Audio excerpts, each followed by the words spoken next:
Year. I'd like to welcome you to the January 10th, 2023 Hempstead Town Board meeting. Madam Clerk, would you please call the roll? We have Supervisor Clavin. I am here. Councilman Carini. Stand up, stand up. Supervisor Gooseby. Here.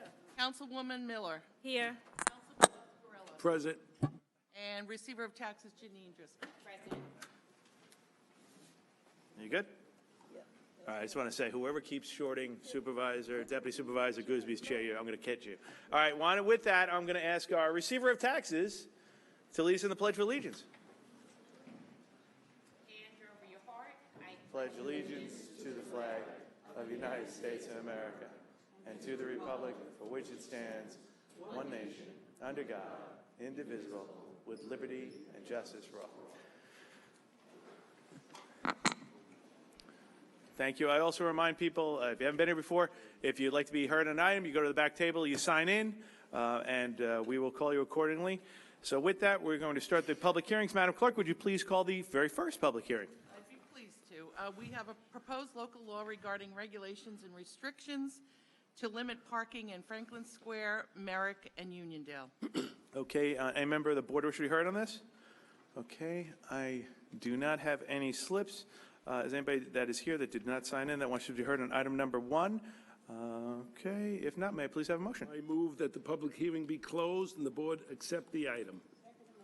Supervisor Clavin. Aye. Councilman Carini. Aye. Deputy Supervisor Gooseby. Aye. Councilwoman Miller. Aye. Councilman Mascarello. Aye. Okay, Madam Clerk, please call the next item.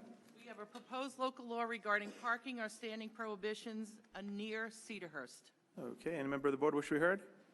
If not, I do not have any slips. Any member of the public that did not sign in that wishes to be heard on item number 2? If not, may I please have a motion? I move that the public hearing be closed and the board adopt the item. Second. Supervisor Clavin. Aye. Councilman Carini. Aye. Deputy Supervisor Gooseby. Aye. Councilwoman Miller. Aye. Councilman Mascarello. Aye. Madam Clerk, please call the next item. We have a proposed local law regarding arterial stops in Bay Park, Seaford, and West Hempstead. Any member of the board wish to be heard? Okay, I do not have any slips. Anybody that did not sign in wishes to be heard on item number 3? If not, may I please have a motion?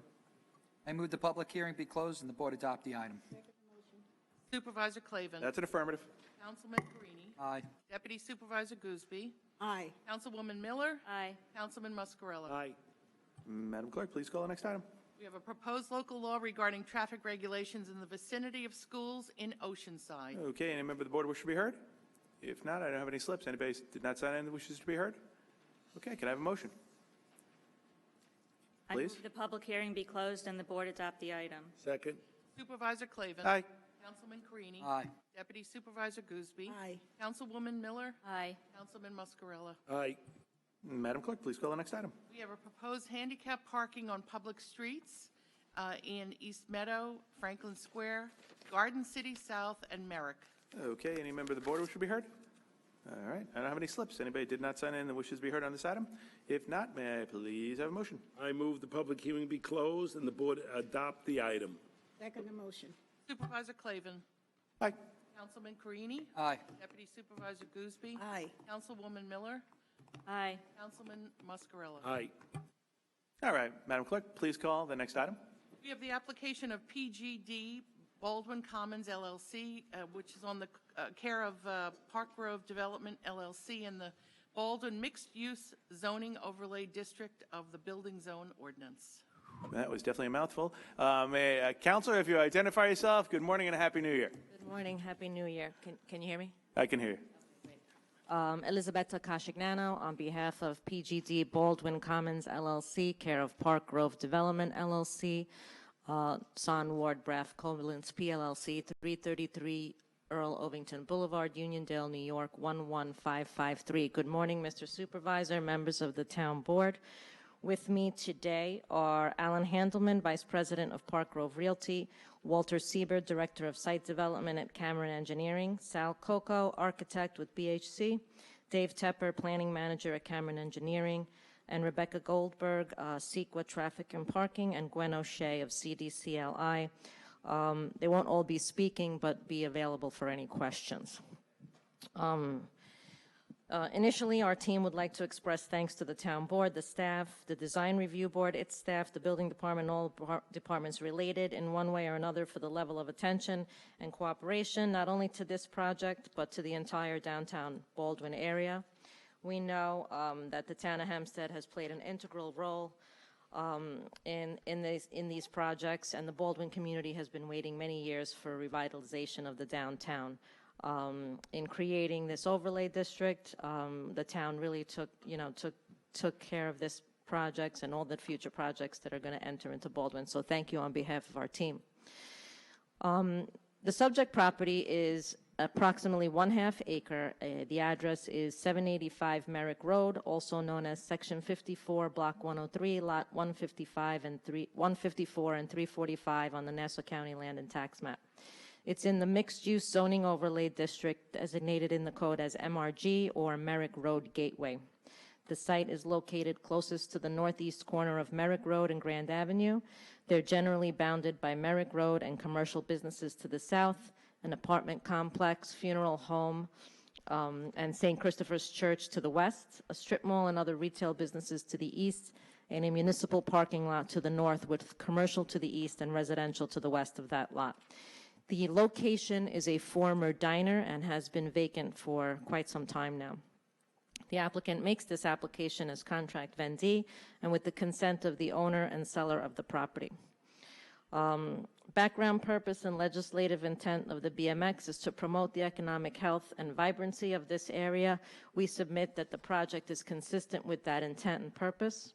The town enacted the BMX district in response to the Baldwin community needs and the recommendation of the 2017 Baldwin Downtown and Commercial Resiliency Study. The proposed project, which will be named Baldwin Commons, is 100% workforce housing development that will promote the economic development and housing needs necessary for this area of Baldwin.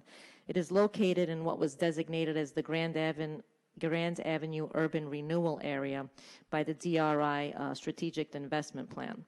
This specific area, located on the block west of Grand Avenue and north of Merrick Road, is mixed use and contains a number of vacant or underutilized properties and has long been targeted as an area for redevelopment.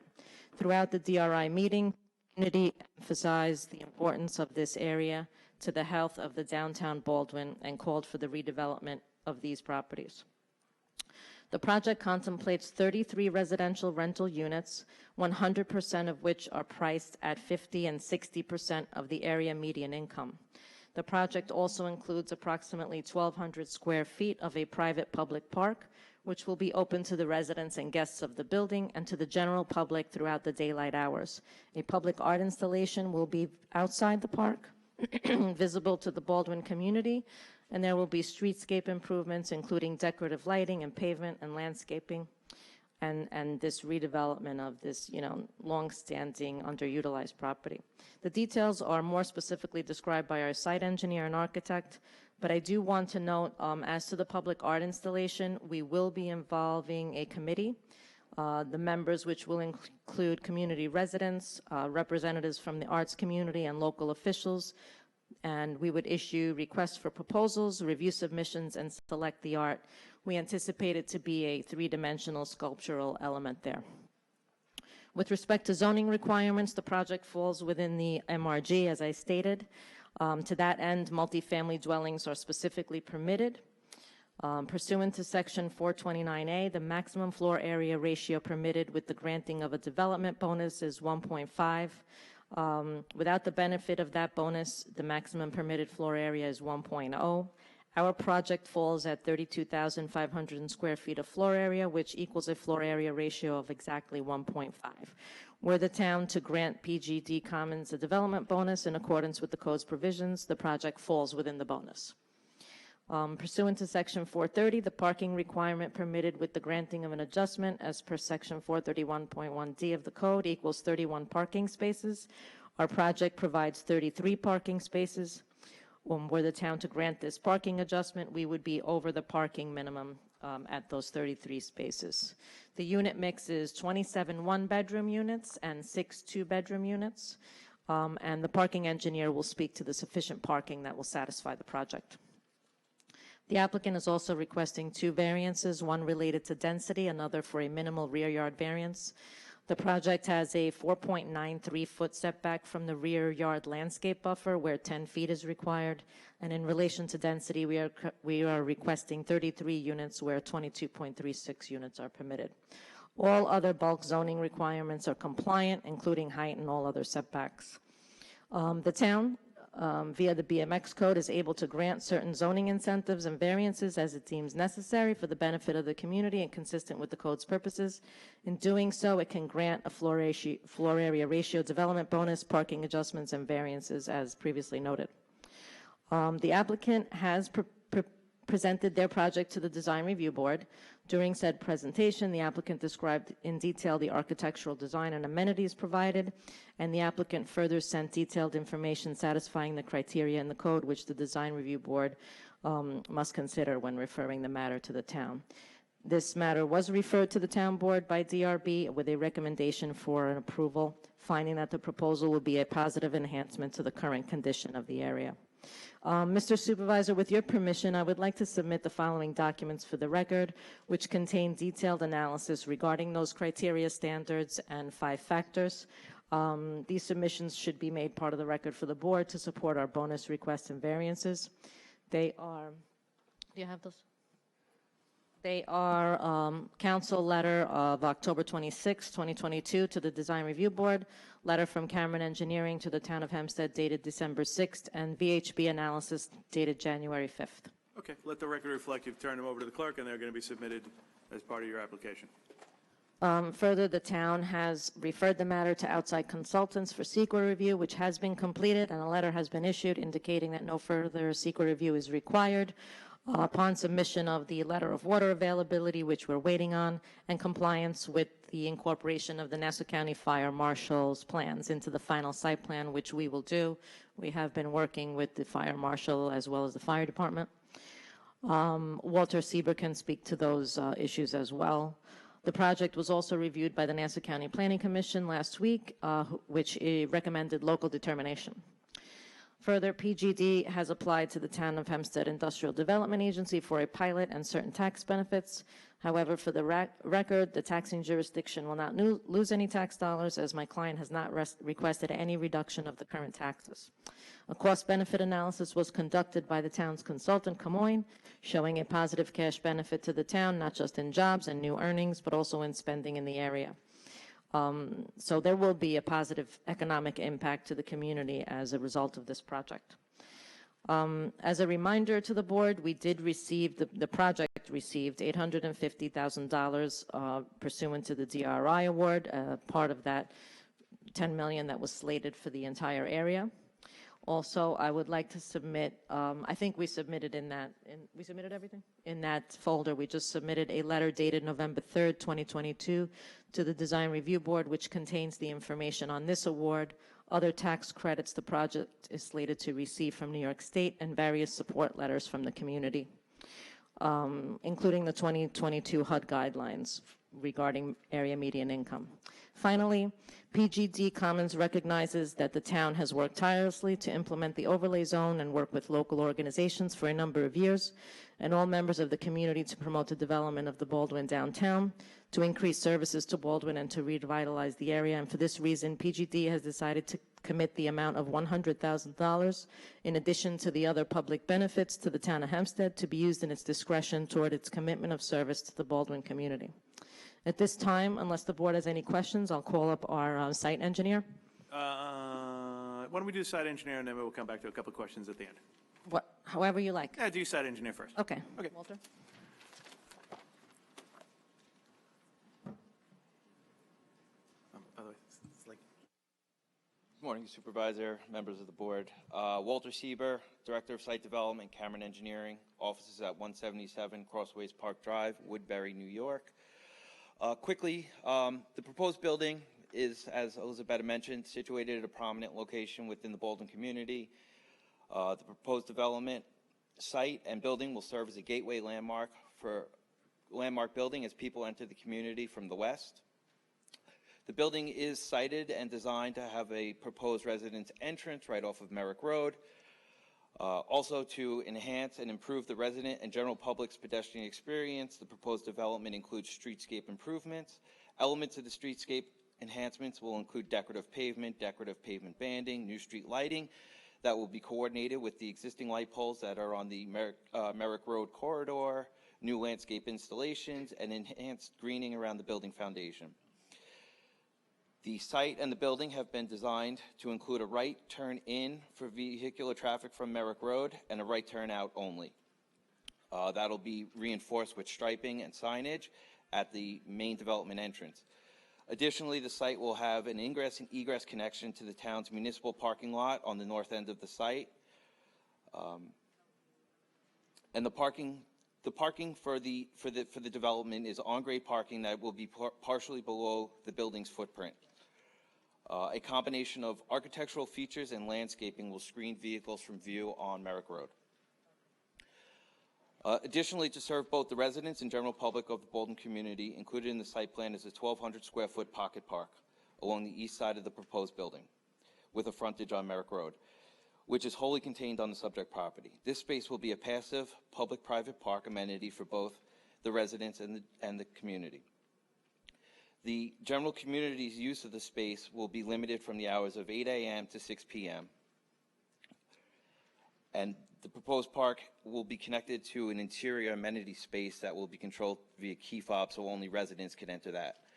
The park will be programmed with a water feature, decorative hardscape treatments that will also be a permeable paver, pergolas, a few seating areas, and it will be a fenced-in enclosure. Within that space, there will also be specimen deciduous and evergreen landscaping and evergreen screening and deciduous trees to enhance the user's experience. Located right outside of that public park will be that public art installation that the council had mentioned. This will be a prominently visible feature at the development site, and as discussed, will be opened up to a local art community contest to develop that feature. Refuse storage and management will be internal to the building. Refuse containers will be stored within a room that has a garbage compactor, and on collection days through private carters, the refuse will be brought out to the collection truck. The applicant is proposing to include a minimum of 1 electrical vehicle charging station at the site. All of the building and site signage and site lighting will comply with the requirements of the mixed-use zoning overlay district design guidelines. With regards to utilities, as discussed, we have reached out to the Nassau County DPW and have obtained a letter of sewer availability.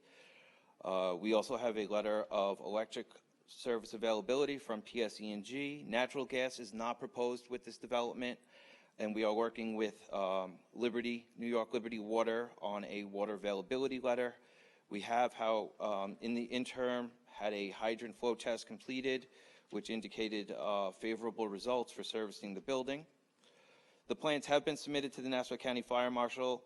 There will be a resubmission based on some minor site alignment changes, and we'll be coordinating with that office. We have also engaged the Bolton Fire Department and have discussed the plans at a high level, and we will continue to work with the department as the plans are further developed and finalized.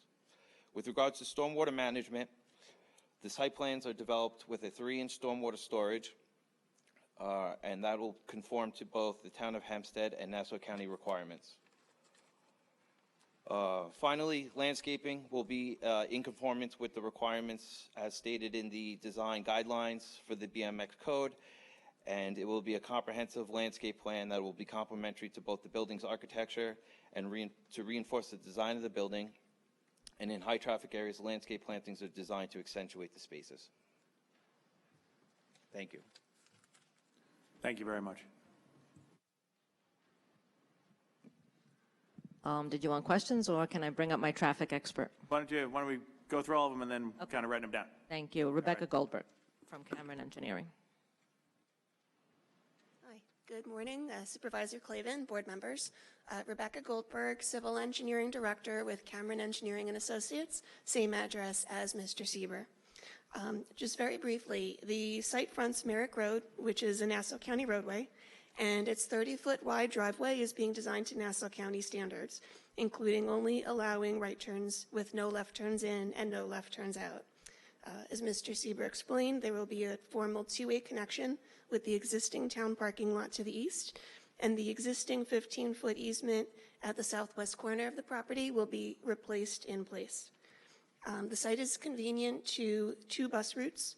The N4 and the N4X have bus stops at the corner of Merrick Road and Grand Avenue, roughly a 1 to 2 minute walk from the building front door. And the site is also about a 10-minute walk to the Baldwin Long Island Railroad Station up on Sunrise Highway. The traffic generation is minimal with this application. The highest hourly traffic count is 18 trips per hour, based on the latest Institute of Transportation Engineers Trip Generation Manual, accounting for the affordability of the proposed units. There will be no traffic impacts from this low a number of trips that are generated. Globally, this site has less than 2% of the secret findings threshold for traffic from the town GIS, and the combination with the Grand at Baldwin proposed on Sunrise Highway and Grand Avenue is also not going to exceed the town's secret threshold. As Ms. Casagnano explained, the site will have a 2-space parking surplus compared to the density bonus provision, with 33 provided spaces, 2 of which will be handicapped accessible to satisfy the ADA required number. The Institute of Transportation Engineers Parking Generation Manual, the data in that manual fully supports the proposed number of parking spaces, again, especially with the affordable component in the proposed apartment building. So 100% of the proposed parking, of the actual parking demand, will be accommodated within the property. Lastly, on-site circulation is designed to adhere to town and ADA standards for the sizes of parking spaces and the drive aisles. So there should not be any issues with maneuverability onto or within the property. That concludes my presentation, and I'm here to answer any questions. Thank you very much. Thank you very much.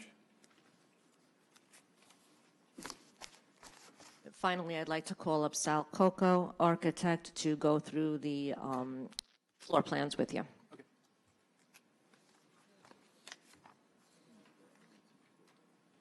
Good morning, Salvatore Coco, BHC Architects, 1300 Walt Whitman Road, Melville, New York.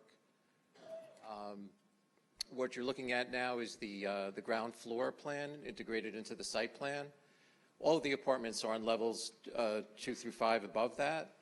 The ground floor contains multi-purpose room, leasing office, fitness center, all things that would be activated along the pedestrian street front, as well as elevator and stair and trash enclosure, trash compactor. The unit sizes for a 1-bed range from 675 to 725 square feet, and for a 2-bed from 875 to 940 square feet. The exterior of the building, the top 8 feet to 10 feet is full bed masonry for durability and long-term use, and the upper elements are all constructed of hardy siding, which is a cementitious material. We're using siding, lap siding, and panels and trim in alternating colors, as well as a decorative cornice for visual interest. The windows are high efficiency windows with trim and muntins. We feel it fits into the architectural character of the area. There's a drive-through below, so a good portion of the parking is covered parking, which is a benefit to the residents. And along the street front, there's an additional amount of storefront and glazing, as I said earlier, to activate the area. It's actually a 4-story building. I had said 5 earlier, but it's 2 through 4 are all apartments only. And that's it. Okay, so the interior, this is going to be a high efficiency building. So all of the appliances are Energy Star, dark sky lighting. We're looking at exactly which energy program to use, but this building will meet a criteria of the highest standard for energy savings in any type of apartment building that you might see on Long Island.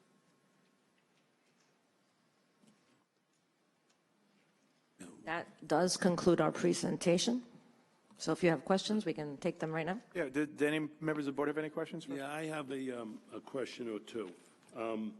You mentioned that the square footage of the one bedrooms was 675 and the two bedrooms were 875. What is the breakdown out of the 33 units? Two bedrooms to one bedrooms? There are 6 two-bedrooms. The remaining are all one-bedroom. Okay, so I see you're using the high-end James Hardy particle board. Is that cement board? It's cementitious siding. It's not particle board. It's a cement-based material for the siding, and underneath that is sheathing and insulation. Okay. The building, would that make the building fire resistant? Would it make it joist and masonry, or do you? Oh, it's fire resistant. Good. And there's a large amount of insulation on the walls and the roof and the under. Yeah. So I commend you for the high level of product that you're using and the execution. My only concern right now is what is with the inflation and everything else going on, what is the cost of the project right now? Do you have that calculated out of the 18,000 square feet?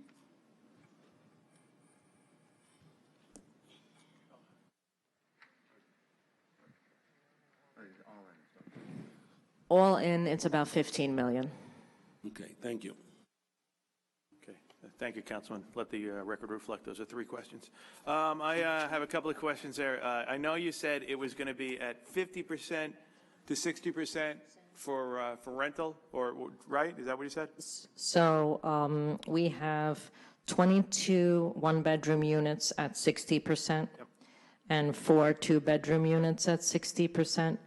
And then we have 5 one-bedroom at 50% and 2 two-bedrooms at 50%.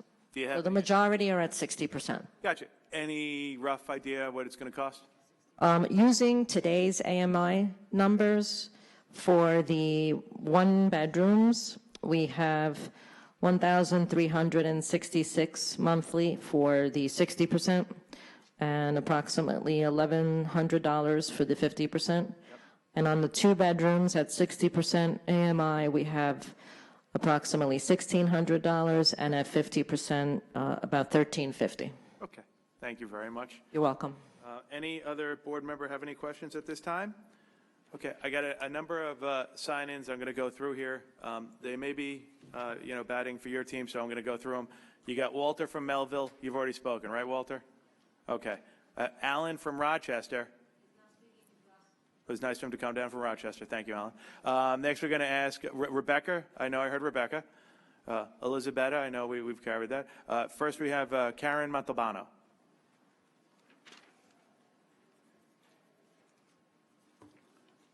Happy New Year, and if you give your name and address for the record. Happy New Year to you. My name is Karen Montalbano. I live on Park Avenue in Baldwin. I am the government liaison for the Baldwin Civic Association. I'm here to reiterate the Baldwin Civic Association support for the Baldwin Commons project. You should have received a letter of support from us as well. This is in an area we've been trying to revitalize for decades, as many of you on the board know. The developers have worked with us on this project, which is key to making it work for everyone all around. We see this as a win. We are removing a dilapidated, abandoned building and bringing workforce housing, which everybody has been saying we need on Long Island. You know we have the support from the DRI. We've been trying for decades to revitalize this area, and we see this as a major step forward. Thank you. Thank you, Ms. Bobo. Next, I'm going to call up Salvatore Coco, was yours. Luis Rodriguez. Luis, you don't want to speak? You just want to wave? Hi. Next, I'm going to call up Darian Ward.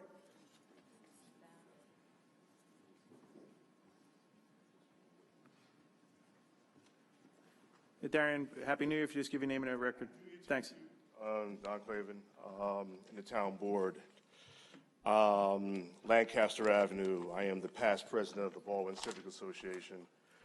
I rise in support of this program, of this project.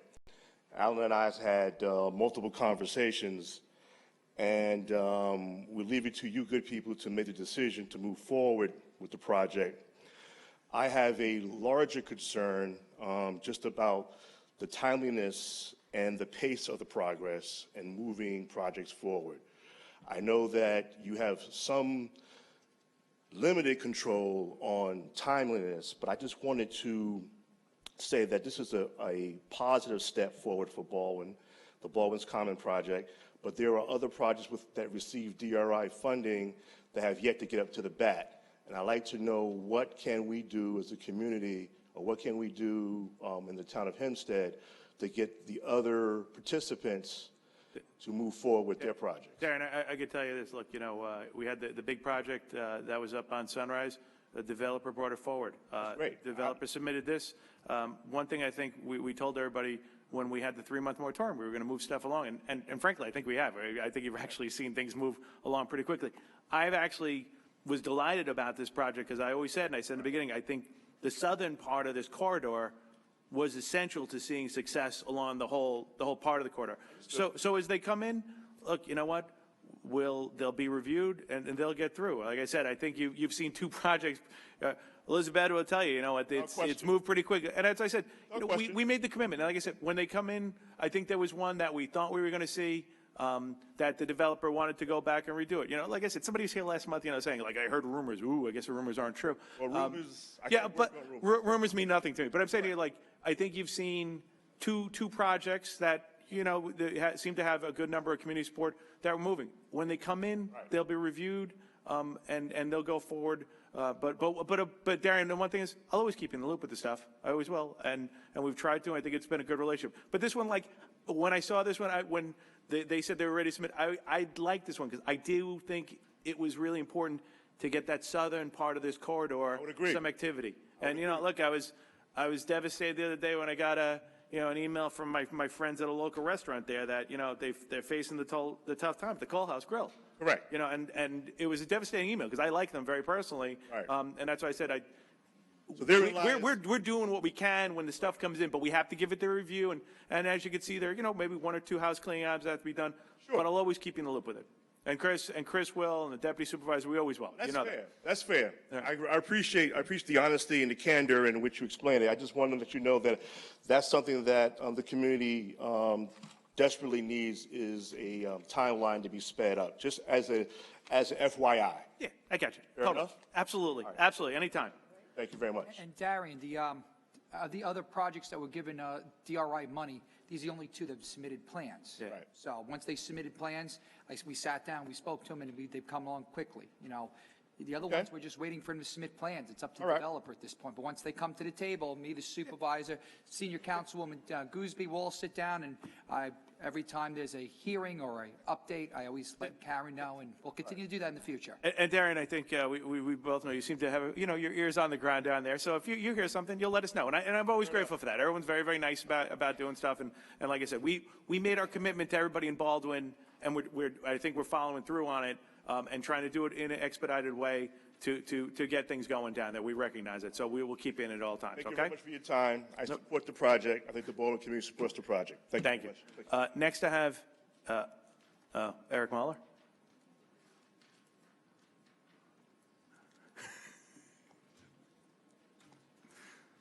Happy New Year, Eric, but you still have to give your name and address of the record.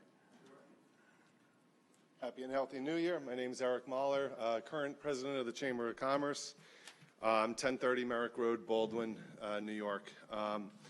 First and foremost, I just want to be able to say that it is an absolute shame, the deplorable condition of the current building. Broken windows, shattered glass all over the sidewalk, the gate is falling down.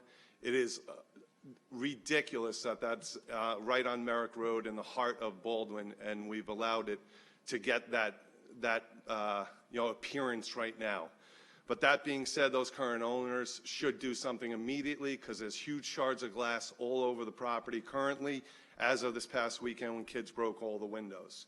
Eric, just so you know, I just pointed over to my my commissioner and deputy commissioner and building department, they're shaking their head, so we appreciate bringing it to attention.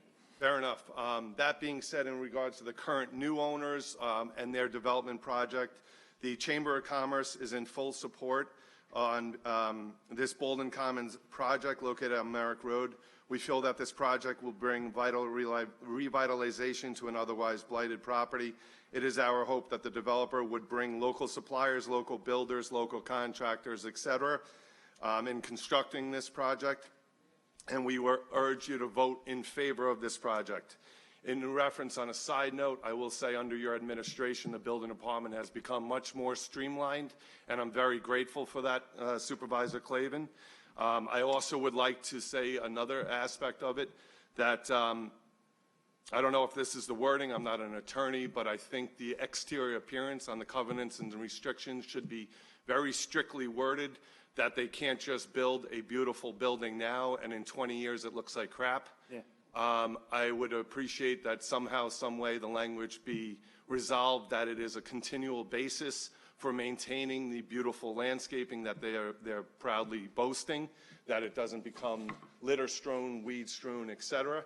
But to reiterate, the Chamber of Commerce is in full support of this project. Great. Thank you very much. Well done. For 1 second. Walter Sieben? Sieber? Walter, could you stand up for a second?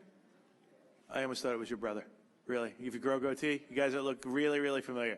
So I thank you very much, and we appreciate you coming down and all your thoughts in the sport. But like I said, maybe Danny, if you could talk to him, that's the deputy commissioner there from buildings, and he'll go down and take a look at the property down there. Fair enough. All right? I don't have any other slips regarding this project.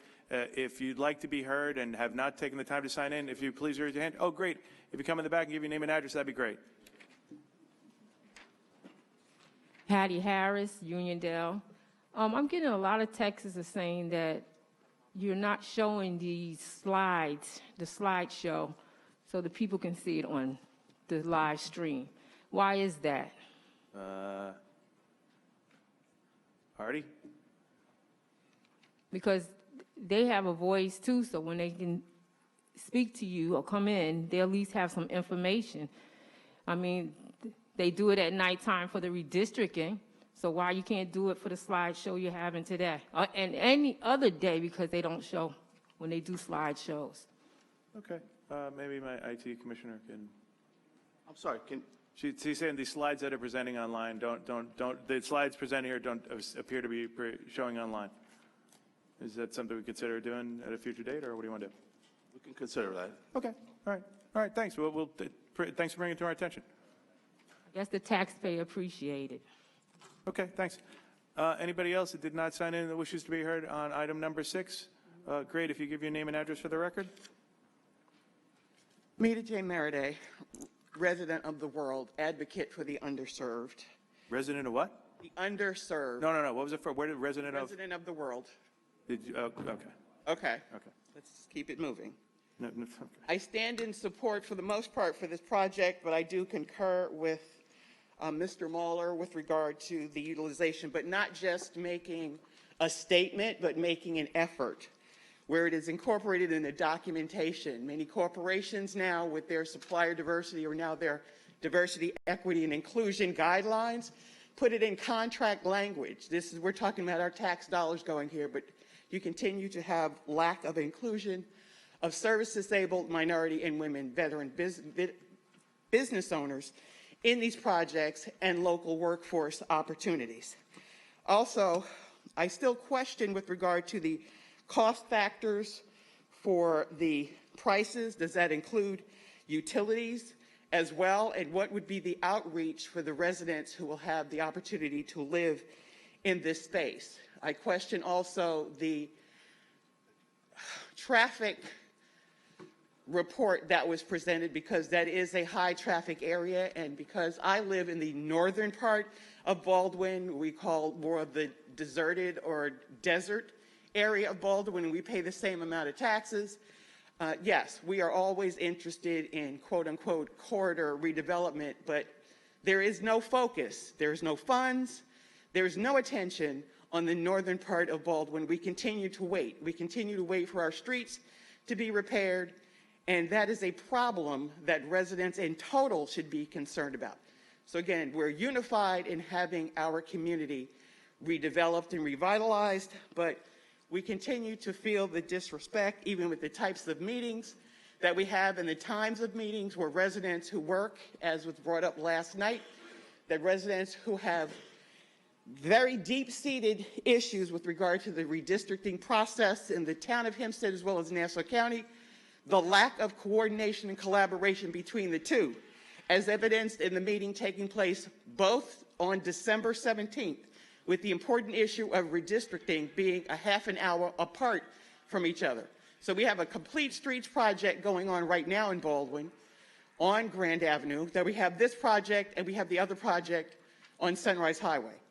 Why can't we get true collaboration from all of you? You're all, the majority of you are all in the same party. It's not like you don't talk to each other. It's not like you actually take time to look at credentials when somebody's running for Congress.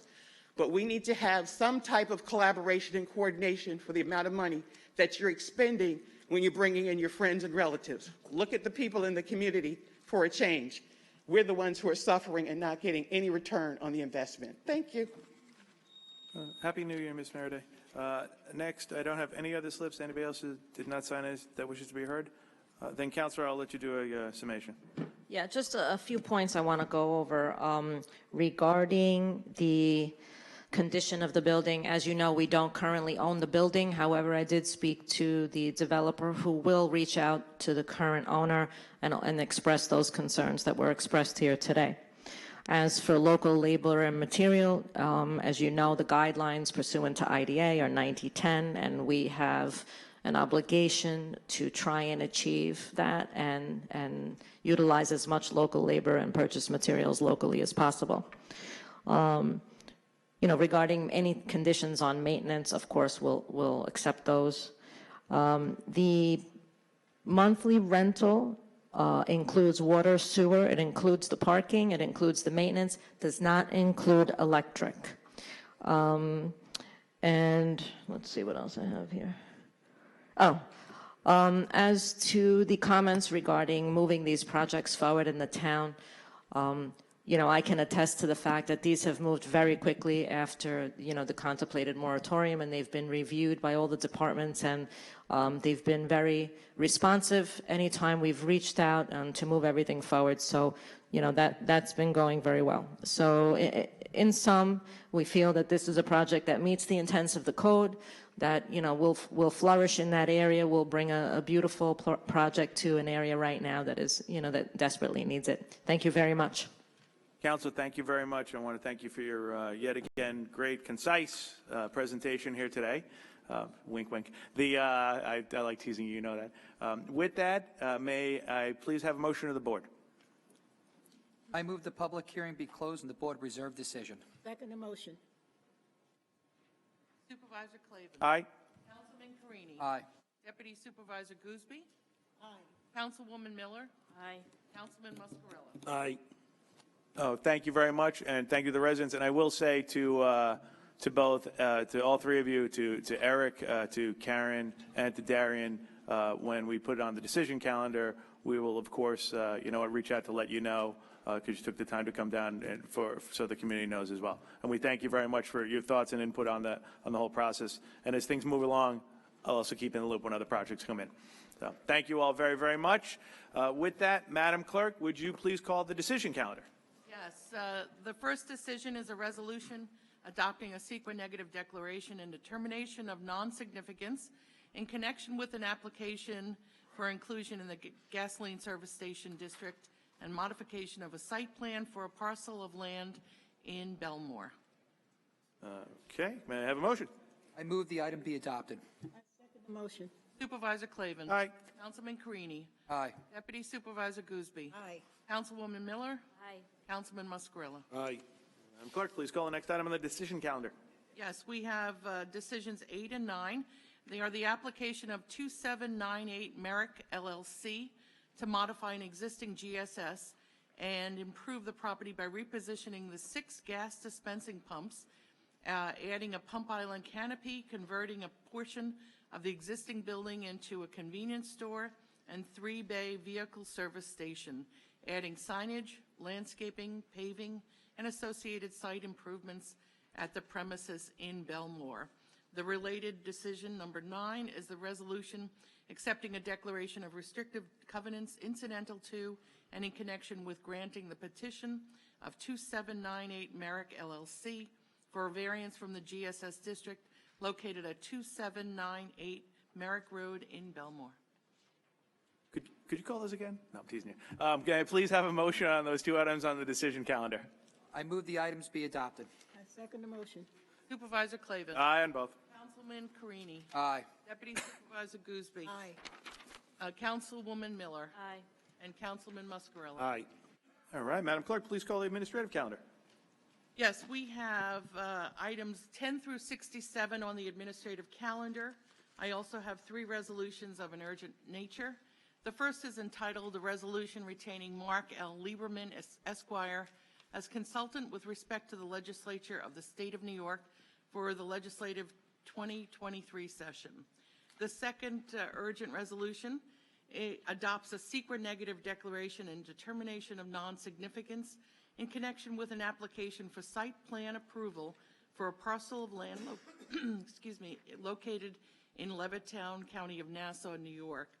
And the third resolution approves an overall layout site plan submitted by JM2 Architecture PC on behalf of Wendy Madalena in connection with building application 22-2504 for the reconstruction of an existing church building due to fire damage, with additions and alterations for Good Shepherd Lutheran Church, including associated site improvements located on the southwest side of Hempstead Turnpike and west of Ranch Lane in Levittown, Town of Hempstead, New York.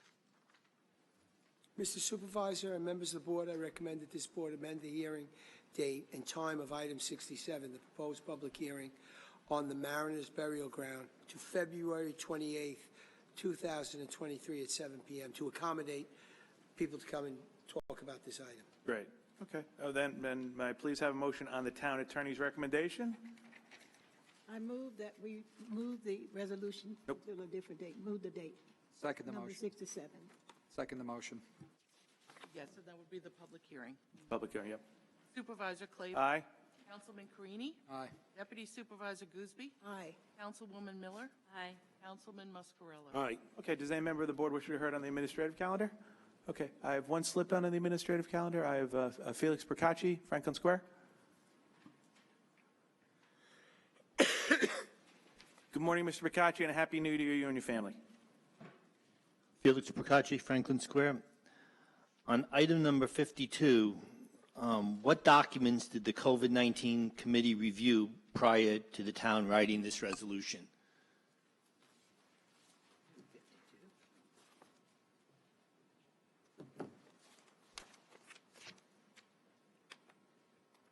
Morning, Town Controller John Mastromarino. Good morning, everybody.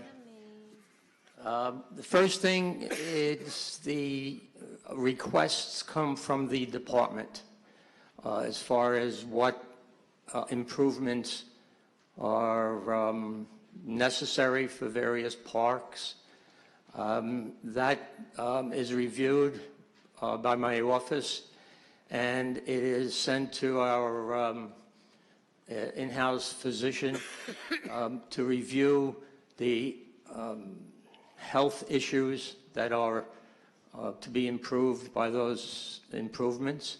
Then it goes to outside counsel to verify that those improvements are in accordance with the federal guidelines, and we have all of that in place at the present time. So all these documents are subject to FOIL? Sure. You've done that in the past. You've asked for these documents on other projects, and we've given it to you. This is no different.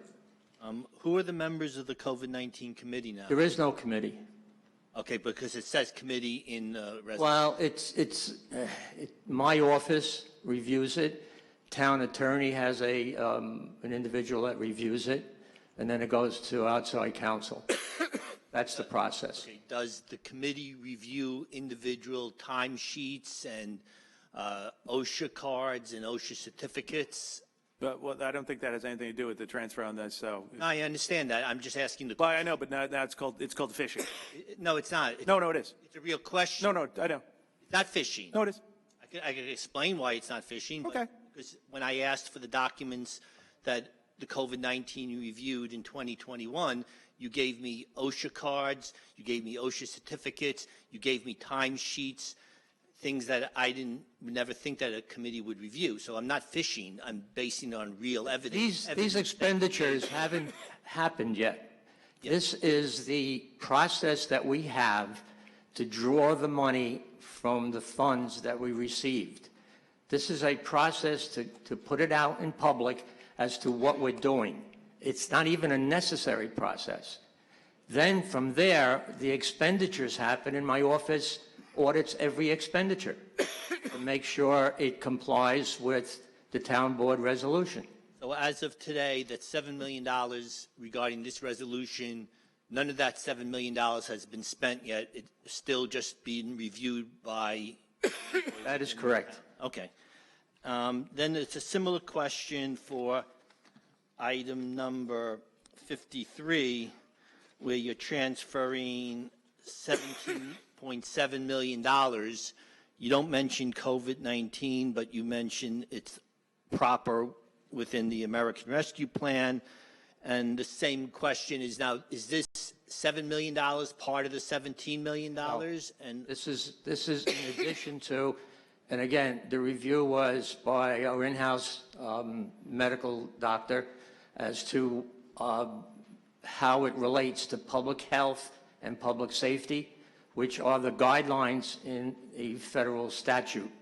You can use this to offset payroll for federal health, for health and public safety. And that went to outside counsel for review, for compliance with the regulations, and we have that. And does he document or write any report saying why it is or why it isn't? It's all in the initial analysis by Dr. Dave, and it's in the documents that were sent to outside counsel and their opinion as to it complies with the regulations under the American Rescue. Okay, so I see there's another $10.7 million in this transfer on item number 53. What is that still park-related stuff? Because 52 says park-related stuff. 53 just says a transfer of $17.7 million. Right. So what is that? Because it's not explained. $17 million is a combination of salaries plus the overhead on salaries, such as workers' compensation, the benefit package that goes with payroll. So the total of the two, it's all the general fund. So it's a combination of the two that's going to benefit the general fund. Okay, so, but I wanted to just be clear on this. So I could get all the opinions. It's written, somebody wrote something about why this money is appropriate for the American Rescue Fund. Yeah. What you can, Mr. John, let me answer. Mr. Picacho, what you can do is, and you're really no strangers, you can file for a FOIL, and you'll be given the documents. Well, I've come here with my FOIL history and the problems I've had with it. You can't answer questions when I ask questions outside of this short period I have here. Okay. So the FOIL process last time with my COVID-19 request took 13 months. Okay. And in some cases, there was only one page responding to the FOIL for one resolution, but you gave me 30, 29 weren't related. So you kind of make it very hard for me. No, nobody makes it hard for you at all. I think we're pretty accommodating to you here in the town of Hempstead. If you'd like the document, you're very familiar. You must do it 5 days a week. You can submit the FOIL request, and we comply with it, and we send it to you. Not exactly. It doesn't quite work that easily. I wish it did. I try to work with you guys. You don't want to answer questions. So it's very difficult, and that's why I'm trying to get some clarity right now. Like I said, you could submit that FOIL request, and I think there's a whole pile that says Felix Procacci file request. Yeah, I believe that, but... Thank you very much, and as always, like I said, a Happy New Year. I don't have any other slips in the administrative calendar. Does anybody wish to be heard that did not sign in for the administrative calendar? Great. Okay. Hold on. This young, if you can go up there and give your name and address, we'll start with you, ma'am. Surprised you don't remember my name, Pearl Jacobs. Ms. Jacobs, I'm not going to lie to you, I can't see that well. Representing Nostrum Garden Civic Association. Item number 46. Does Kellenberg have a sewage issue? As a president of a civic association and a resident of Uniondale, Kellenberg currently is in Uniondale. The venue is in Uniondale, although on the new Town of Hempstead apartheid maps, proposed apartheid maps, they're trying to remove Kellenberg, but I'm concerned about Kellenberg. Okay, I'll want to acknowledge your disparaging remarks, but I will say my building department, I think no, it's okay. In relation to 46, Danny, if you can come explain, I think that's for the improvement of their athletic facility. Is that correct? If you got to come up to the mic and give your name and address, okay?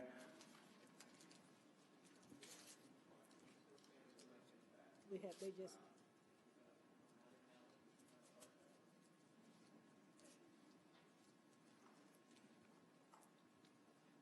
Daniel Leo, Deputy Commissioner, Building Department. Okay, can you repeat the question, please? So you want to know if Kellenberg had a sewage problem because of number 46, or is this in conjunction with an improvement they're doing there? This is basically they're doing improvements to the site. Specifically, the area that you're talking about is the athletic field, where they are making improvements. If I'm not mistaken, I think they're doing like I think it's like a $10 million renovation of their athletic facility, which also for like band at the facility. So that's in relation to that. That is correct. Okay. So, sir, what is the scope from an engineering perspective? What is the scope of this improvement?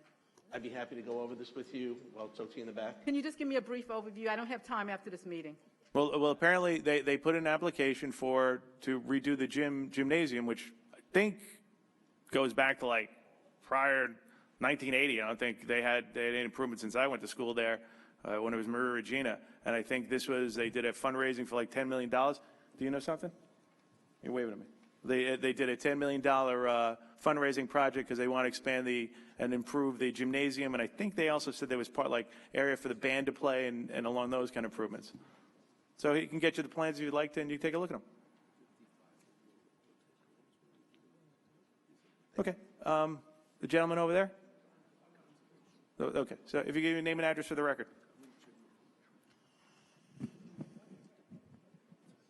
My name is Anthony Benelli. I live at Valley Stream. My question is regarding number 50, the appointment of Barbara DeGrace to Commissioner of the Housing Authority. Okay.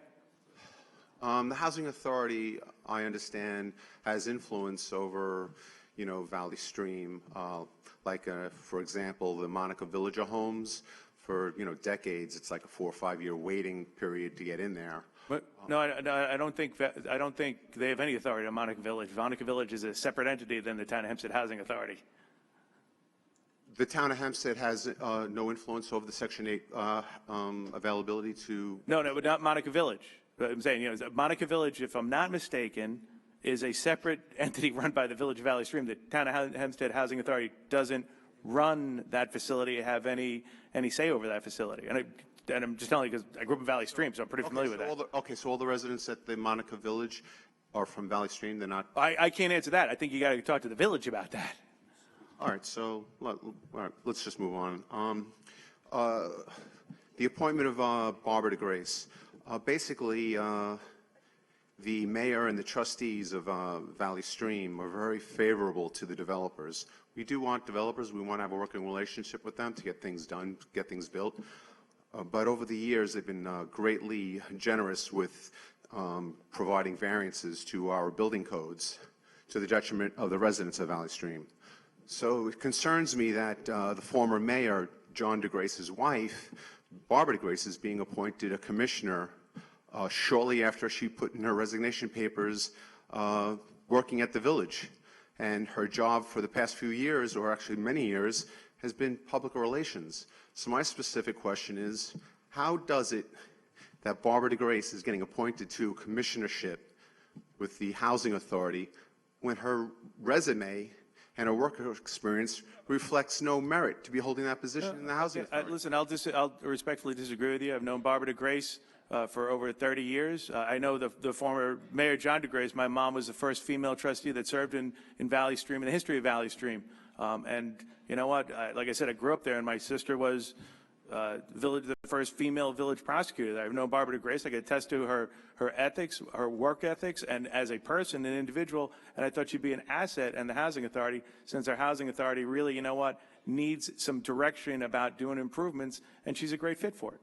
Well, my great-great-grandfather was a quantum physicist. Does that make me a specialist in quantum mechanics? No. I don't know. Maybe what's your degree in? Well, my degree is in engineering. Oh, maybe you do. It's also in business administration. I have Okay. a master's in business administration. Maybe you do My quantum in specific business. question is, well, you know, the public is taking this appointment as something, you know, on a favorable sense. You'd say, well, the person's got merit. Well, what is the merit? Why? Barbara DeGrace has spent years in government, has had constituent relations that are going to be imperative in something like the Housing Authority. Our Housing Authority is one of the largest housing authorities in all of Long Island. You need people on that board that are compassionate, have dealt with the public, and are recognizing our seniors. And her work in the Village of Valley Stream is actually a testament to that, because I think she's done a solid job of working with village residents, and particularly seniors. As I said, Monica Village is its own separate entity. But I know the village has done a good, and in a bipartisan way, because I know the government of Valley Stream is a bipartisan government. They've done a good job. So I think she is definitely able, more than capable of fulfilling a job on the Housing Authority Board. As a final note regarding Barbara DeGrace's appointment as a commissioner on the Housing Authority for the town of Hempstead, it just raises questions from the public, the residents of Valley Stream, that you have a village employee receives a $40,000 raise in a single year. But once again, we don't control the. Well, I'm saying you're sort of. It's almost like for some reason you're talking about the Village of Valley Stream here. We don't run the Village of Valley Stream. It's its own separate entity. The mayor and the trustees can do whatever they want there, and the residents can go down and ask it. But I'm saying you're bringing up the village, and as you brought up her husband being the mayor. But the town 30 years ago. But the town of Hempstead provides services to Valley Stream residents. The village government is administered and run by the village. I'm quite aware of that, but the town of Hempstead, in any event, the point I'm trying to make is that it's very suspect that you have the former mayor's wife getting a $40,000 raise in a single year. 3 years later, she retires, and within a week, she's getting appointed as commissioner on the Housing Authority. Okay, you'd have to go ask the mayor and the trustees about any raises she received in Valley Stream. It's not so much asking the questions of the raises that she's gotten. The question has to do with the merit. What does she know about the housing? As I explained to you before, from her work with constituent services and seniors in Valley Stream, I think she's more than capable of this. Well, I have to disagree. I happen to disagree with you, and I'm not alone with that opinion. It seems very suspicious that the wife of a former mayor. Okay, you must know that. That's great. By the way, and I just want to let you know, and I do know the mayor, because I think he lost his reelection. And geez, I was in school in Canisius College, Kate, so it was probably 1989. He was the last time he was the mayor in the village. So to keep tying into something when he was a mayor 30 years ago is questionable. But anyway, next we're going to call up. I know this gentleman. Sorry, with 3-minute rule. Next we're going to call the gentleman right over there who was wait. No, I know you've gone through it. It buzzed off. Yes, the young man right there, sir. Thank you very, very much, sir. Next, I'm going to call the young man right there. No. They still have. Emil Verani, Valley Stream. Hey, how you doing? Happy New Year. How much is she getting paid to serve on the Housing Authority, Barbara DeGrace? Is it a paid position? John, offhand, you'd have to tell him, but I think it's $3,000 a year, but we'll find out for you. Okay, thank you. I would just like to make some comments to go along with what my friend Anthony said. This appointment is a disgrace. The true qualification that she has is being the wife of the former mayor. And by the way, you forgot to mention this, Mr. Supervisor. John DeGrace was the former election commissioner over 10 years ago. And during the tenure, while she was in the Village of Valley Stream, she was awarded a massive pay increase from the span of 2018 to 2019, and paid a 6-figure salary to be deputy village clerk. And you want to talk about how great her job was in the village? She failed to ensure that the board complied with the open meetings law. At a September meeting, the mayor actually stopped me from recording the meeting, and she didn't intervene to stop the mayor from violating my rights. In addition, the Village of Valley Stream fails to post basic documents on their website, respond to FOIL requests, and treats the public with utter disrespect. The bottom line is that Barbara DeGrace's appointment is a type of obvious patronage that people are tired of. And it appears that she doesn't even understand FOIL and the open meetings law, which she'll have to apply if she's appointed to the position. And overall, it just shows how unqualified she is. And really, talking about her tenure, I think it's a disgrace once again. Thank you. Okay, thank you for your thoughts. And like I said, I think a lot of your stuff's directed at the Village of Valley Stream, and the board members doesn't handle FOIL. That's actually handled by the council there. I know there was another hand up there that had not signed it that wishes to be heard. Anybody else? If you gave name and address for the record, that'd be great. Patty Harris, Uniondale. I would like to know number 10, the homes in Uniondale that is a part of this resolution. Commissioner or deputy from the building department, number 10, please.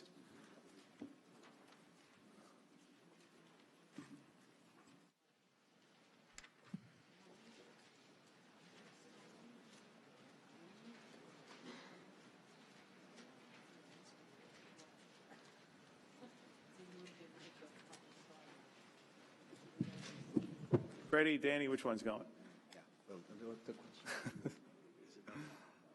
You got it. Okay, Mr. Supervisor, members of the board, Fred Jowitz, Building Department.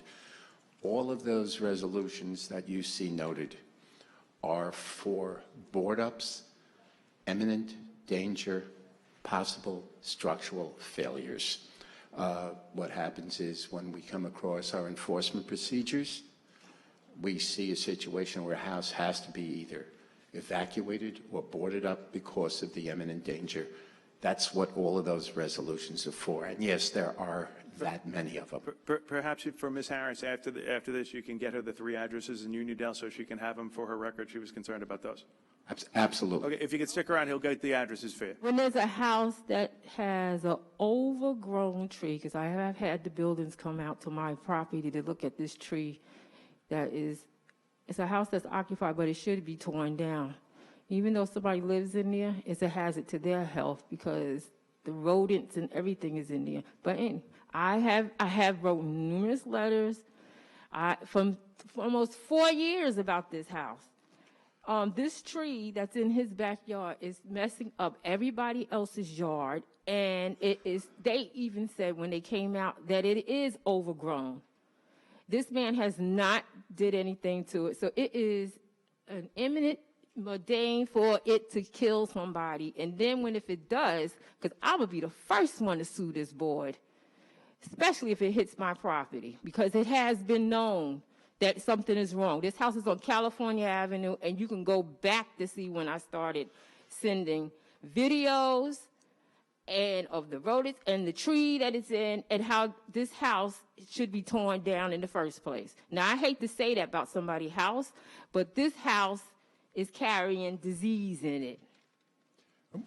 Well, let me just add that whenever you demolish a house because of imminent danger, it's called a Chapter 90 process, and that takes a certain amount of time. It goes through various stages. It don't take over 5 years to do this. Sometimes a Chapter 90, well, it shouldn't take 5 years, but it can take quite a bit of time. Well, what we'll do is we'll check on the address for you. He is endangering people's lives that live around him. We will go upstairs and give you a full report on what's happening on that property. And then I already know what's doing nothing. Because he is somebody who used to work in the city doing the same thing you're doing. So y'all patting him on his ass and letting him go by. Ma'am, please. Don't call me ma'am.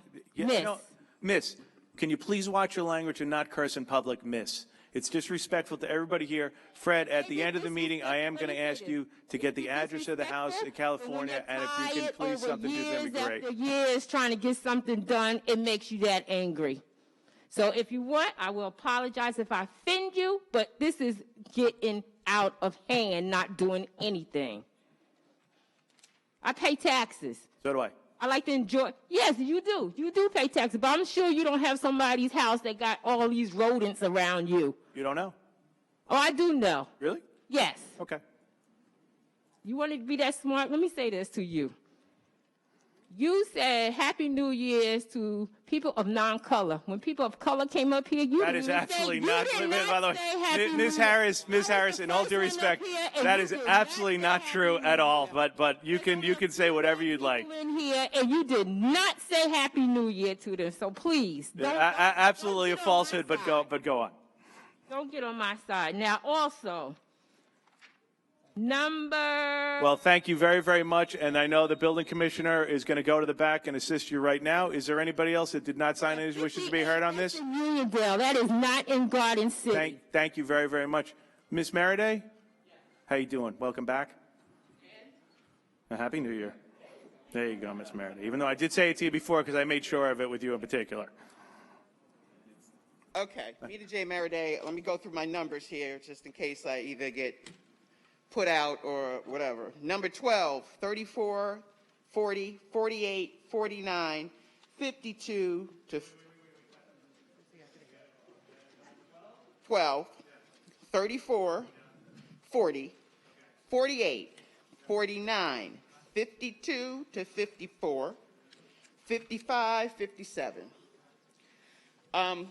And what I didn't get to say, I guess, at a previous meeting when we closed out December, because I guess like the previous speaker, Ms. Harris, I was very aggravated in dealing with this redistricting situation on the town and county level. And again, the disrespect to residents to have meetings of this nature in the daytime and a half an hour apart is a disgrace and a disservice. I want it on the record and I want it noted. And as a speaker who's very close to me, everybody talks about their friends and colleagues, and for the speaker that wanted to know how people get hired for jobs that they don't have the credentials, it's all about the friends and family plan, period. But yes, I also live in what would become an apartheid-generated map because it's illegal, it's disgusting, and it's just, again, a disservice to the fact that we pay the second highest property taxes in the country. But I digress. 2034, this is the quickest one.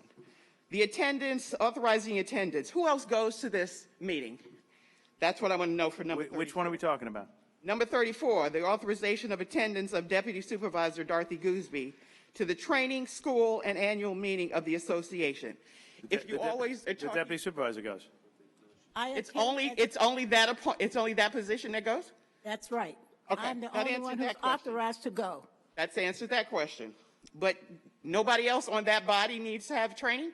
There's no training for council members? There's no training in, like, maybe diversity, compassion, how you speak to residents? What you could do how you is make look it up online and you'll see Association of Towns. That's the Association of Towns, all the towns within the state of New York. So you can look and see, I was elected, I was president, and so there I am still on board and I work with people from the other parts of the state. So if there's anything my people need, they get it from me. I thought the Constitution says we the people, so it's about my people. 40, adopting SECRA. What is that about for I'm Roosevelt? not as smart as you. What is that about? Hey, you might have the skills, you might have the years on me, but we can talk about credentials, even though the 3rd District of Congress didn't get that opportunity. The Number 40. Number 40. It's a secret determination for addition to a piece of property in Roosevelt. Any specific information with regard to the building, I'm sure the building department will be all in that. Absolutely. 48. Clarification. The state changed the law. The town formed a registry for foreclosed houses. And the state changed the law, limiting the amount of money that the town could charge to $75. So we are amending our law to reflect the new state law that says $75. Okay, 49. Question. Now you're reappointing him as a member of the Board of Appeals and the Planning Board. So if somebody appoints as the Planning Board, there is a conflict of interest to my mind, and you're designating him chairman. Wouldn't that responsibility lie with either the members of that particular board themselves to designate who the chairman is? And you have, again, somebody who's on 2 very important positions. Clarification. Yeah, we're appointing him a member of the board as we're entitled to, and we're appointing him the chairman of that board. Am I right, Jack? Yeah. Okay. Statutorily, the town board appoints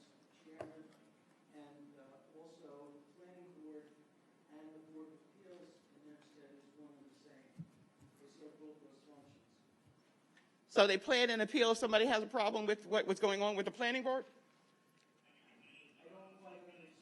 I'll talk to you later. 52. That ties to 52, 53, 54. What, you got a specific question on it? I know that the controller addressed these before and Mr. Picacci brought them up. No, not because earlier in the year, this was designated as rainy day funds, and there was no clarification as to how that money was spent. And is the town still being sued by the county with regard to the COVID funds? I don't remember any lawsuit at all from the county regarding funds. You don't remember the county suing the town for the funds that you got? No, COVID? we were never sued by them. Oh, okay. Yeah, somebody said, no, the answer is no, there is no lawsuit. Okay. Yeah, All right. that's when you move people up. I still had my other issues that I put on the rec, 55 and 57. Okay. Like I said, my chief of staff for the town attorney will make themselves available after for any other questions. With that, I don't have any other speakers. May I please have a motion to adjourn?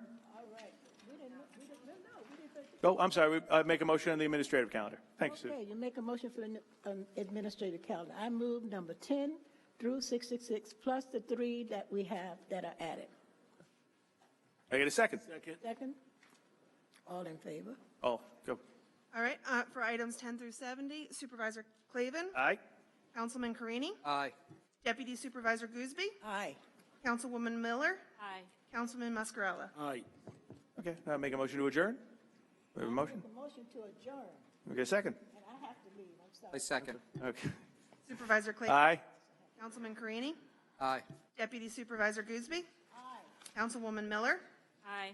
Councilman Mascarella. Aye. Okay, that the formal town program has ended. The town board will remain to listen to the comments of residents. We have a number of residents who have signed in, and we'll start with Felix Picacci.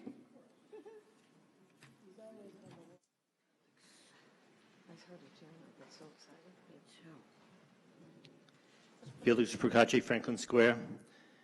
In a Newsday article dated December 2nd, Don Clavin was quoted saying, "We now have 4 members of Congress who have crucial votes in maintaining a majority. They have a vested interest in providing what I think has been lacking for decades in respect to funding real projects for Long Island." Under the prior congressional leadership on Long Island, the town received $84 million, approximately that, in American Rescue Plan funds, with none of the congressional members who Clavin supported in the last election voting for this legislation. In addition, also under the prior congressional leadership, the town received $133.8 million in Federal CARES Act funds, which Don Clavin and the town board mostly used to renovate its own facilities and pad its reserves, sharing little with other governments within the town. Even though villages contain about 30% of the town's population, under Don Clavin's leadership, villages receive less than 1% of the Federal CARES Act funds. The majority in the 118th Congress currently plans on curtailing spending. If they hold to this plan, no one should expect or want these pork-laden spending bills to continue. Despite receiving all this federal aid and Clavin's claim that he's fiscally responsible, the town is projecting a $53 million deficit in 2023. Supervisor Clavin, the problem isn't the federal government doesn't give Hempstead enough federal aid. The problem is the town board spends too much money. For example, you have increased the general fund postage budget over 100%, from $1.4 million to $3.2 million since taking office, indicating you are planning on doing more self-promotional mailings. On the issue of redistricting, the town continues to do minimum to notify and inform residents. The town has not posted any redistricting information on its social media platforms, even though many residents have requested this. It is very clear that Don Clavin and the town board do not want residents to know about the town's redistricting process. The town has recently made numerous social media posts regarding ceremonial events within the town, but not a single post regarding redistricting. And the 2 emails that were sent that included redistricting had titles referring to other events. Why hasn't the town posted redistricting events on its social media platforms and send emails that specifically inform residents about the redistricting process? It is clear Don Clavin does not want residents to know about the redistricting process and the purpose and the purpose of the town's half-hearted effort is just to pay lip service to this important process. And just to get back to the COVID-19 committee thing, you once indicated that the COVID-19 committee existed, and you did that on video, and now Mr. Marino says it doesn't exist. Thank you, Mr. Picacci, thank you so much, and I do appreciate you pointing out a lot of things, especially the fact, you might have missed that we did get the highest bond upgrade in any municipality, and we did freeze taxes last year, and we did that all together, but we do appreciate it. And next I have Anthony Bonelli. Okay, I have Emil Varani. Okay, I have Gregory Nahum.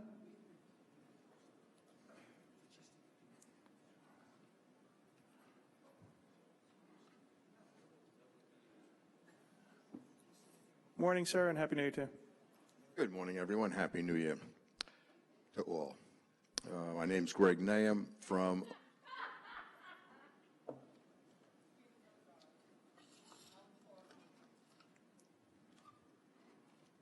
Happy New Year again to all. I'm from Lido Beach.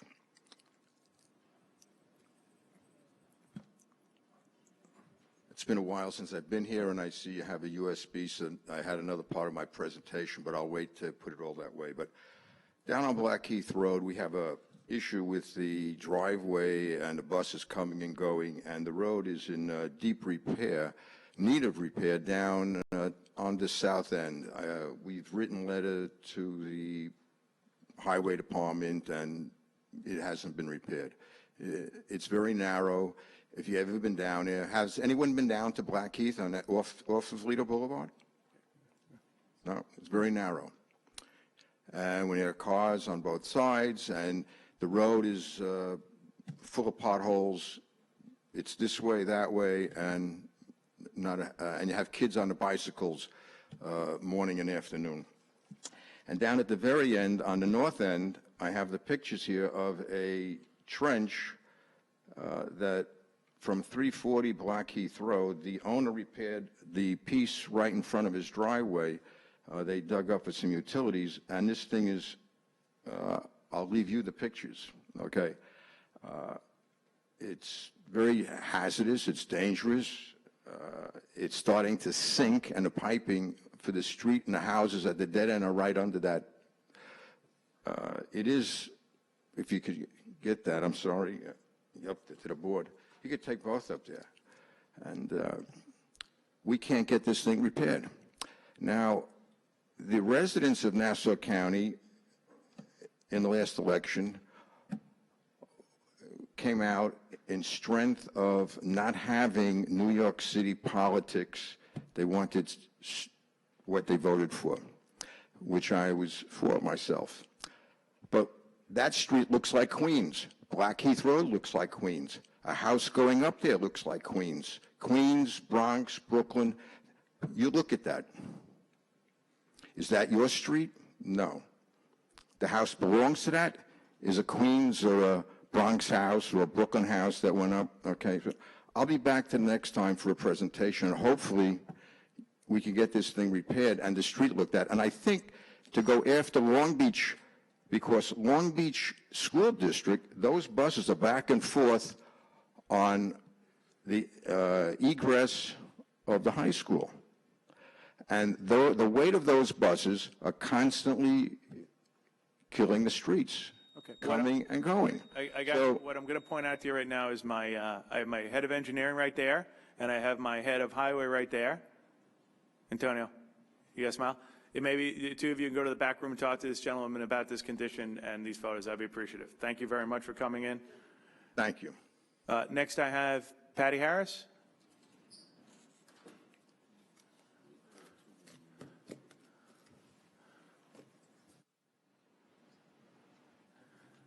Your name and address, and Happy New Year again.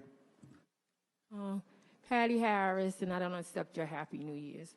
I would like to talk about, I noticed on California Avenue and Front Street, there was some construction that was being done. And it started at 5 a.m. in the morning. Is that the right time it's supposed to start when they do construction? I don't think it is. Well, it did. So who do I complain about that? You can take the time and meet with the building commissioner right there, and his deputy are right there. And can you tell me what is going on with all the wiring? I can't. This is your opportunity to speak, and we listen. I said, can you tell me what's going on with the wiring that's being done in Uniondale? No, Can you no respond recollection of about- what you're talking about. They're going up on the poles and putting wiring. Do you know what that is? Listen. I'm listening to you. Yeah, you're a little ticked off, but let me say this. You're supposed to be a supervisor. You're supposed to shake it off your shoulders and stand up like a man and speak to the people that pay your salary. So let me say this to you. You are a bigot. Goodbye. Okay, thank you, Ms. Harris. Next, I'm going to call up Pearl Jacob.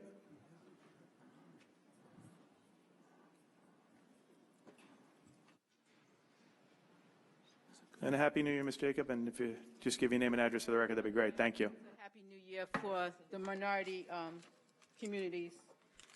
But please stop my clock. I didn't start yet, ma'am, please. Thank you so much. I appreciate that.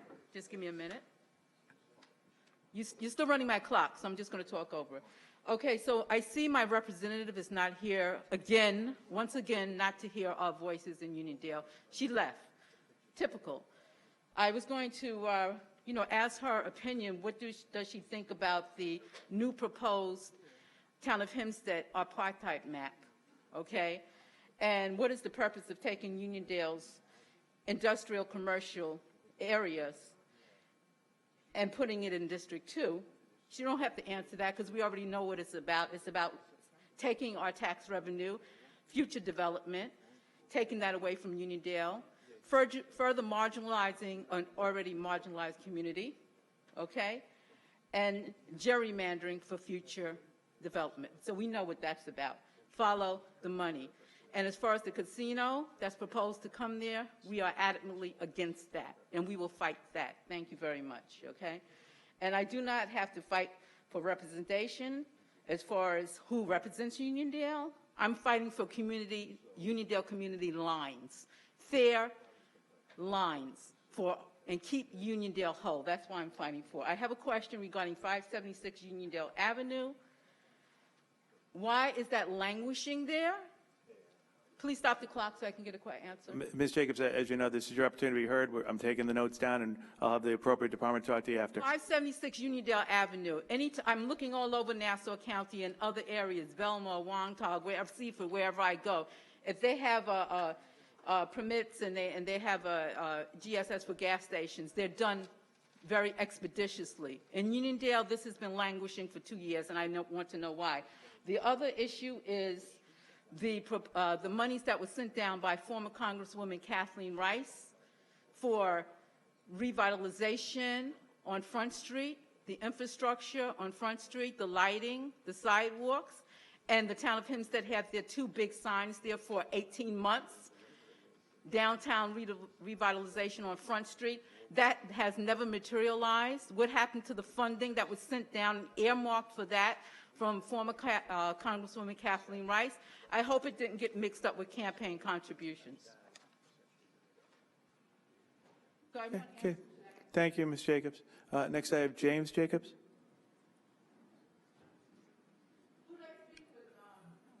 You could talk to Danny Leo right there. Is going to talk to you right now. Hi, Mr. Jacobs. Give your name and address for the record. And Happy New Year.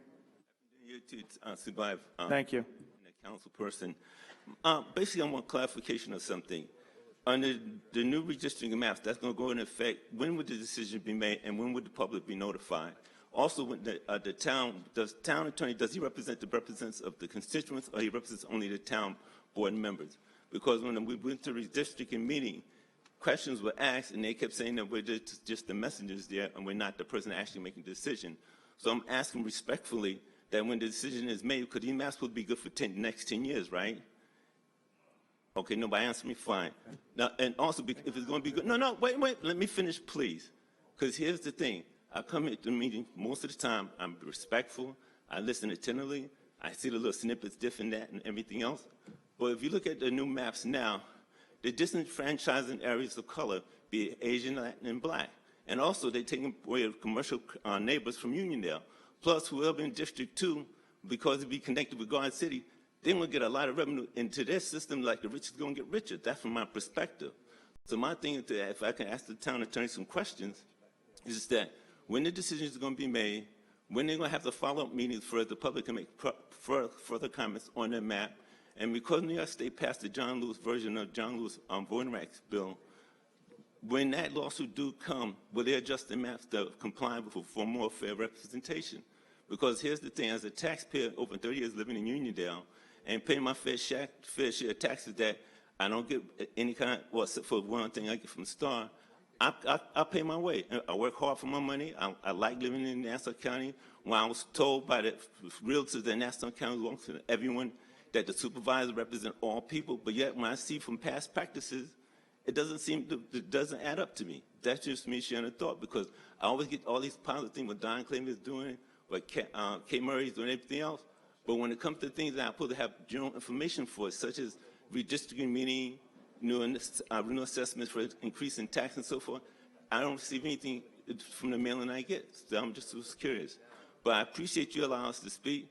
I want to ask respectfully that when decisions are made about the new districts, that the public have a chance to comment on it before it becomes law, because it's going to be for 10 years. And I feel that my vote should be just as valuable as any other zip code, any other area vote. And thank you for letting me speak. Thanks, Mr. Jacobs. Yes, if you'd like to stick around, I know the town attorney maybe could explain to you the redistricting. He's handling that. And when it comes regarding the assessments, listen, Nassau County does the assessments, not the town of Hempstead. And, I don't share any love for the assessments in Nassau County either. So we're on the same page. But after the meeting, if you want to stick around, the town attorney will take time and talk to you back there. Okay? No problem. Next, I have Ms. Meriday.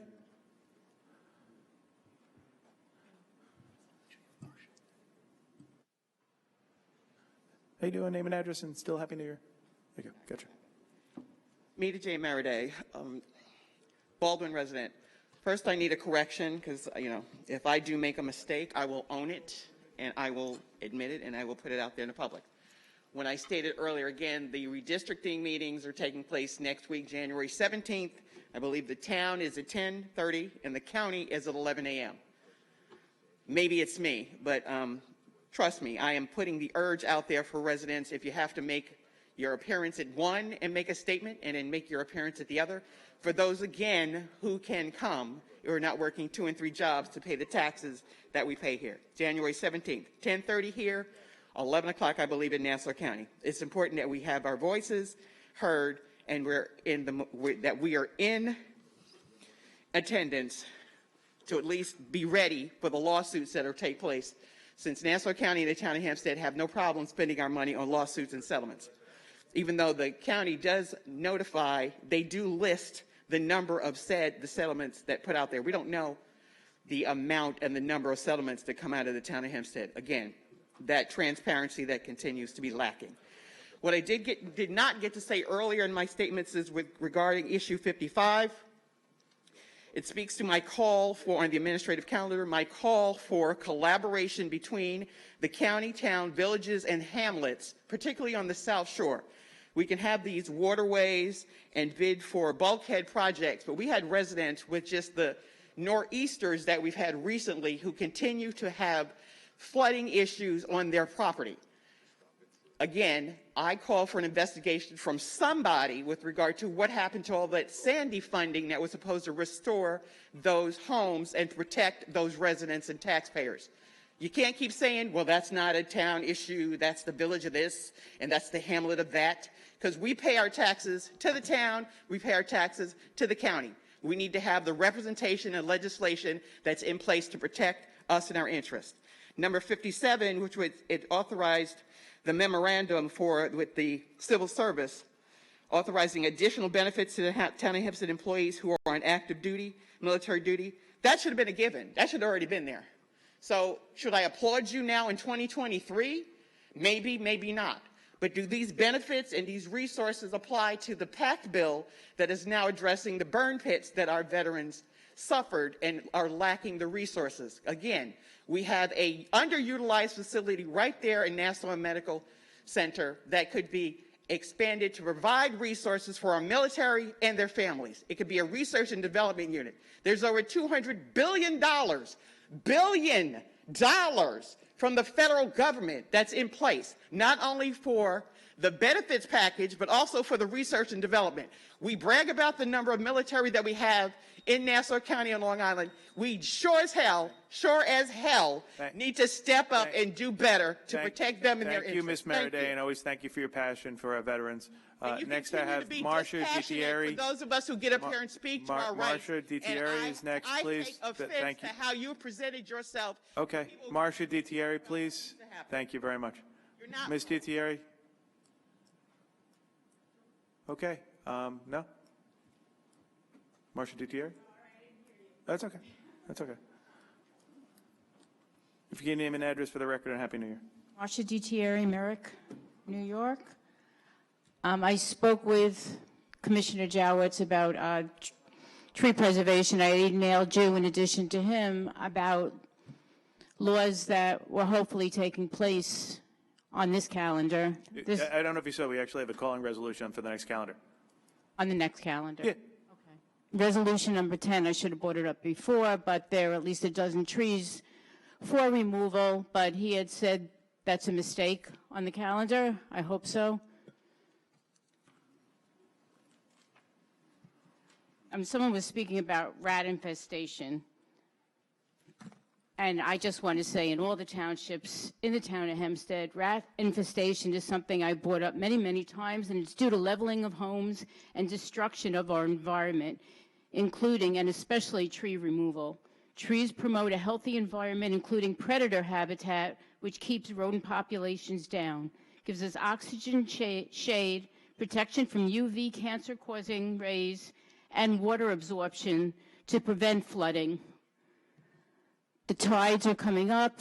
A big chunk of the Antarctic iceberg just broke off, and within 4 to 5 years, water levels are going to be up 2 to 4 feet, which is devastating.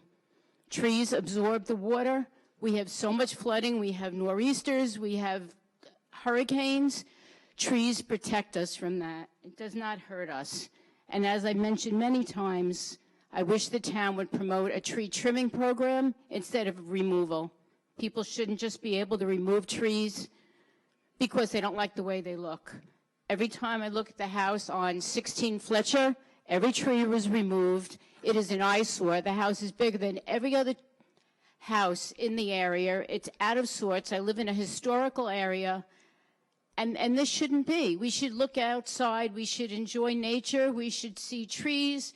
We shouldn't look in each other's windows and have these big eyesore homes being built so these builders can come, make their fortune, and go on to the next home. These aren't homeowners. These are developers that are doing everything for the big dollar. And we're letting them do that. And I pray to God and everyone here to please put tree preservation on the next calendar. I know this is the last open meeting for January, so please put it on the next open meeting so we can get this moving. May is going to be here soon. The weather has been very warm. Animals will be nesting. You remove their habitat, they will all die. And ultimately, it'll affect us also. So please, I'm asking once again, tree preservation on the next calendar. Thank you. Okay, thank you very much. Anybody else that did sign in that has already not been heard that'd like to speak? Yes, sir, if you give your name and address in the back there, and a Happy New Year to you, too. Thank you very much, and all the board. My name is Michael Turi. I live in Long Beach. Did I just hear that there are no more open meetings in the month of January? No. Okay. Are there any more called full town board meetings taking place in the month of January? Yeah. When is that? 24th. Oh, okay. So there is a meeting, but there's no agenda. Let me ask you, I wasn't going to ask, but maybe because I'm up here I will. I noticed that there has been no appointment yet for the vacant town 4th district. Is there any expectation that there will be an appointment in the next open meeting on the 24th? Can't answer, Mr. Torrey, and I know you're from Long Beach, but customarily, this is the opportunity for residents to be heard. We listen to what you have to say. I plan to hopefully move back into the town of Hempstead in time to potentially vote on whoever that appointment may be. Okay, great. And so, fantastic. Any chance you're willing to answer my question? I think I did. For the rest of the town No, residents? no, I think I did. It's customary, there's 3 minutes for you to be heard, so we're listening to you, and I'm writing down notes, so we appreciate it. So that's a no. No, I didn't say that. It sounds like it. So there is no expectation that the town board appointment will be made at the next meeting on the 24th?